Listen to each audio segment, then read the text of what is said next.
महाभारत के ऐसे कई पात्र हैं जिनके जीवन से हमें बहुत कुछ सीखने को मिलता है। इसी तरह पांडव भाइयों में युधिष्ठिर के जीवन से धर्म और सत्य मार्ग की प्रेरणा मिलती है। धर्मराज युधिष्ठिर पूर्व जन्म में यमराज थे, लेकिन एक श्राप के कारण उन्हें पृथ्वी लोक में जन्म लेना पड़ा। महाभारत में युधिष्ठिर द्वारा एक असत्य के बारे में तो हर कोई जानता ही है।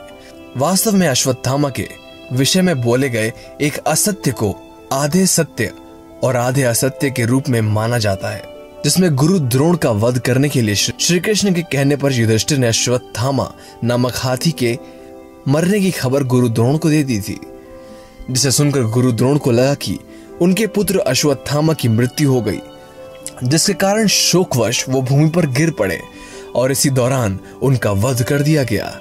लेकिन क्या आप ये जानते हैं कि धर्मराज युधिष्ठिर ने आधे सत्य के अलावा पूरे 15 असत्य बोले थे। वास्तव में अज्ञातवास के दौरान पांडवों ने अपनी वास्तविकता छुपाकर विराट में निवास किया था।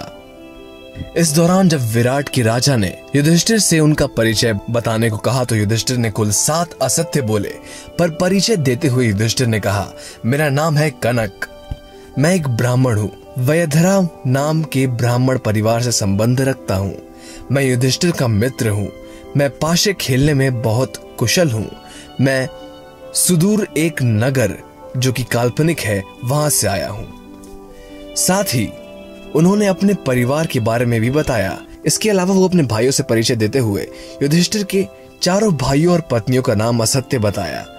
इस तरह युधिष्ठिर ने 5 असत्य बोले और साथ ही धर्मराज ने कहा था कि मेरा इन लोगों से कोई नजदीकी रिश्ता नहीं है और ये केवल मेरे परिचित हैं। इस प्रकार धर्मराज ने 2 असत्य और बोल दिए। अंतिम असत्य बोलते हुए उन्होंने कहा कि उन्हें कई राजाओं के दरबार में काम करने का अनुभव है। ऐसा माना जाता है कि यदि धर्म की रक्षा के लिए ऐसा असत्य बोला जाए जिससे किसी का हानि ना हो, उसे सत्य की श्रेणी में गिना जाता है। दोस्तों, क्या आप भी ऐसा सोचते हैं कि ऐसा होना चाहिए? अगर हाँ तो नीचे कमेंट सेक्शन में बताइए, अगर ना तब भी बताइए नीचे कमेंट सेक्शन में।